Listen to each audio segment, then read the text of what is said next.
And this is metric slices. And metric slices, the more I use them, the cooler they are. I love it.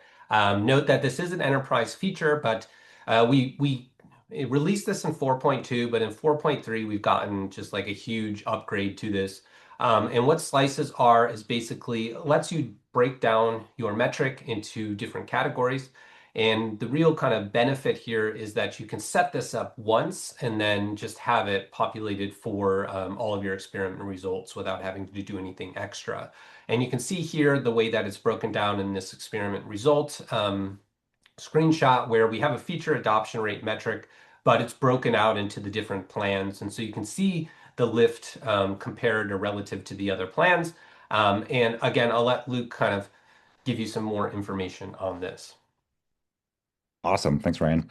Uh, yeah, so, just like Ryan said, the big change here is really ease of usage. So, suppose that you have this feature adoption rate, and then you have it also measured by all of these different subplans, rather than having to create and maintain a bunch of related metrics. Now we make it really easy to just create them once, using a dimension column and then they're automatically maintained. So really, your bookkeeping should be a lot easier. But as you can see in this example here, let's say that it is of interest to know what your feature adoption rate is by plan. So what you can do is you can essentially slice this feature adoption rate, and you're just splitting it by plan type. And you can see also that it is really kind of like slices of a cake almost, and that, these percentages here, if you look in the control column and if you look in the treatment column, they actually do sum up to the total feature adoption rate. So it really is just kind of like you're dividing your metric into different components. And then another thing to notice is that the user count is staying the same across all of these different components. So again, it really is just kind of like chopping or slicing this metric a bit, and then allowing you to gain deeper insights into your data. Now I'm going to talk about how to enable metric slices. And again, you're going to start at your fact table. And in the SQL for your fact table, you need to have that dimension column already set up. So, you can see here's my SQL snippet, and then I have my column set up here. So what I want to do is I want to have revenue broken down by product family. And so, the way that I would have to do this in GrowthBook in the past is for each different product family type, I would have to create a different metric for revenue. Now I'm just going to be able to create a bunch of metrics quickly. So what I'm going to do is I'm going to edit this. And then I just want to say, hey, for this fact table, I want to create auto slices. And so this is going to enable for all of the metrics in this fact table, you to create metric slices if you want. And so when I click on these enable auto slices, this comes up. I had a recent run where we queried the fact table to get some of the most common values for product family. So in the product family here, you can see that in this fact table, you often have whether your apparel type is sustainable or denim or loungewear, etc. So this is going to enable you to get revenue slices or get revenue estimates by each of these different slices. So if you need to, you can use this. You can populate these, but these are already pre-populated. And then I'm just going to click save. And so now this little icon here is going to indicate that auto slices are enabled. So now that auto slices are enabled for this fact table, then I just need to add that to the component metrics. And so I'm going to go to auto slices here on the metric page, and I'm just going to click product family ID, and I'll click save. And so there were 10 different slices. There were 10 different apparel types in the product family ID. And so by doing that, I've now created and can easily maintain 10 different metrics. So this is much easier and faster. It's so So cool. I love it. I love it.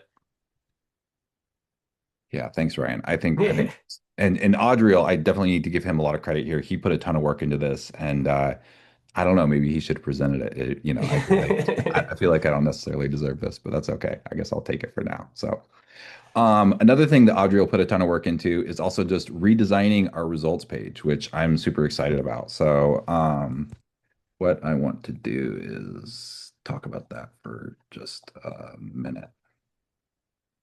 There we go. Okay. So I'm going to get to the filters and the metric slices in just a minute, but I do want to just talk for a minute or two about some of the changes on our metric results page. And so you can see that it's just cleaner and crisper. We used to have icons down here, like for being able to look at like kind of little small time series graphs, and now those are gone. And we've now just made more room for the actual results and made it easier to you for you to focus on kind of your key results. Um, and then we've also added this really cool feature called Metric Drilldowns. And I'm going to show you just one or two aspects of Metric Drilldowns here, and then I'm going to come back to it in a minute. But at a high level, if you now want to see like a bigger, more comprehensive picture of your time series graph, then all you have to do is just click in the metric row, and this is what's going to appear. And so this it's showing that same main result, so you can kind of drill down and look into that main result, and then you're also getting a big, like easy to see picture of your time series graph. So it's much more visible.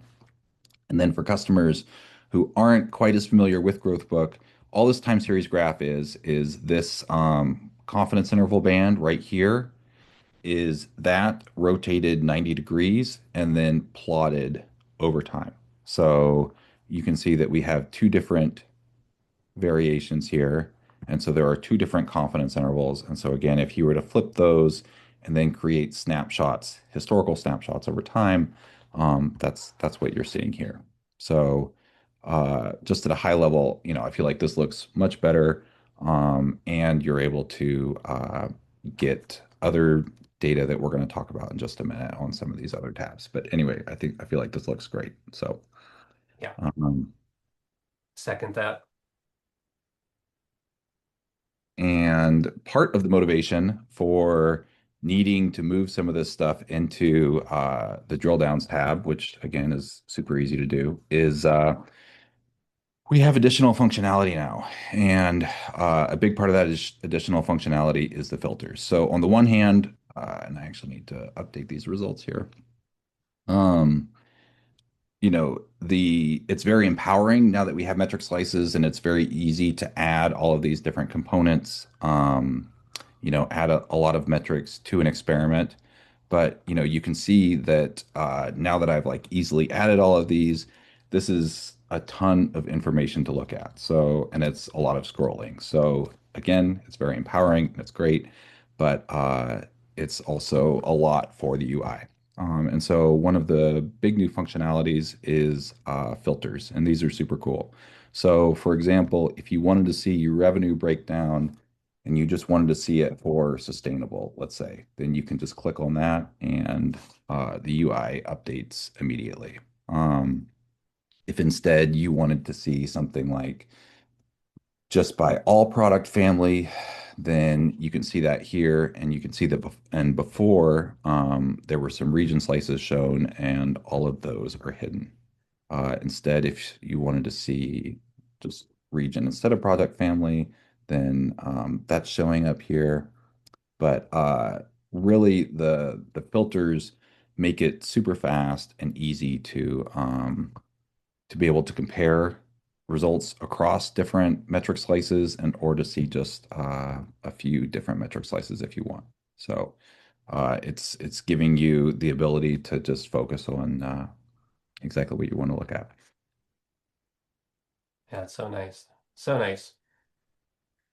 Another functionality that I want to demonstrate, though, just quickly, is if you want to, after you are taking different looks at your data and you want to add those to an experiment dashboard, then you can just go to these three dots right here and click on Add to Dashboard. And, you can create a new dashboard if you want. Just go to save and continue. And then those are going to appear right here after it Yeah. loads. And so these will be saved for posterity. So that way, if you want to show the results to somebody else, or if you want to kind of keep deep diving later, then those results are available. So okay, so I've showed filters and I have showed metric slices. I think the last couple of components that I wanted to show, one was just on yeah, I wanted to keep showing some of the drill down information. So we showed this overview tab before where you have the main result and you have the time series graph, and then you have some of this metadata about the metric. Um, if, for example, actually, I don't want to use this metric. Apologies. Let me just clear that filter. So I want to do it for this one. Um, if you want to, for this primary metric, just see the slices for that metric, then that is going to be on this slices tab in the drill down. And this is going to help you see the time series graph for individual metric slices, which is also super helpful. So if you wanted to know, hey, how has revenue changed over time for the sustainable product family, then that's going to be here. So that functionality is really great. Oops. And then another functionality that Adriel enabled that I think is super cool is this debug tab. So I didn't actually get into it too much before, but this revenue metric is actually kind of a complicated metric. It's complicated in that we have pre-experimental data for it. So Cupid is on. We're leveraging post-stratification. And so, that adds a bit of complication to the analysis. Just for purposes of this example, this analysis is in a Bayesian setting, and I used an informative prior, and so that affects the results. And then finally, this metric is also capped. I think it's something like P90.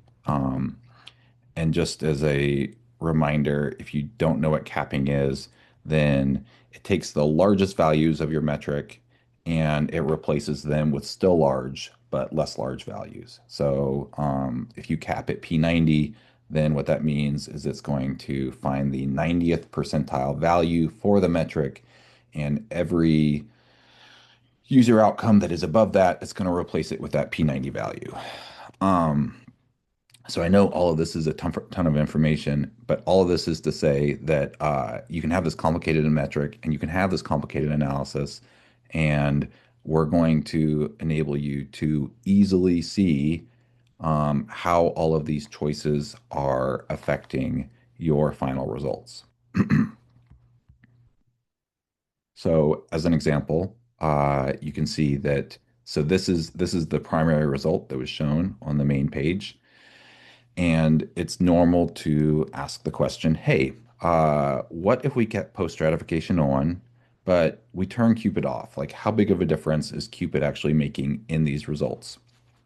And Audriel's work here is facilitating this side by side comparison. So rather than having to create another metric where you duplicate revenue, but Cupid is turned off for it, and then you rerun the analysis and you add it, and you have to compare these two. Now you can see your violin plots side by side, and you get this for free, essentially on your SQL cost too. And so it's easy to see that if Cupid is turned on or off, that's actually not making much of an impact on your results in this specific analysis. And I should just say that all of these data are not actual user data, so I don't want you to feel like Cupid isn't going to make a difference or that post-strat is necessarily going to make a huge difference. These are just for illustrative purposes. But similarly, you can compare, hey, what if we kept Cupid on and turned post-strat off, or we turned off both Cupid and post-strat. And so you get all of these comparisons here, and you can see that big picture, post-strat is making a big difference because you can see when post-strat's off, there's a big difference in the results versus when it's on. And that Cupid in this specific analysis is not making much of a difference. That's really, yeah. This page is just, it's amazing. Like it gives you so much ability to see into how these variance techniques, reduction techniques are actually working. Yeah, really very cool. Yeah, thank you. I totally agree. And then similarly, if you're like, hey, what if I used some external prior information when I in this experiment for my results, what would happen if I hadn't leveraged that information? You can see that for this particular analysis, it didn't really make a difference in the results. And then finally, it's also interesting to know, hey, like I capped this metric, I took some of the biggest values and I made them a little bit smaller. What if I hadn't done that with those values? What if instead I just left them alone? Um, what would my results look like? Again, you get this nice, easy side-by-side comparison showing the cap versus uncapped results. So, and it doesn't make much of a difference here. Um, so this is Metric Drilldowns. Again, I think this tool is super cool. Yeah.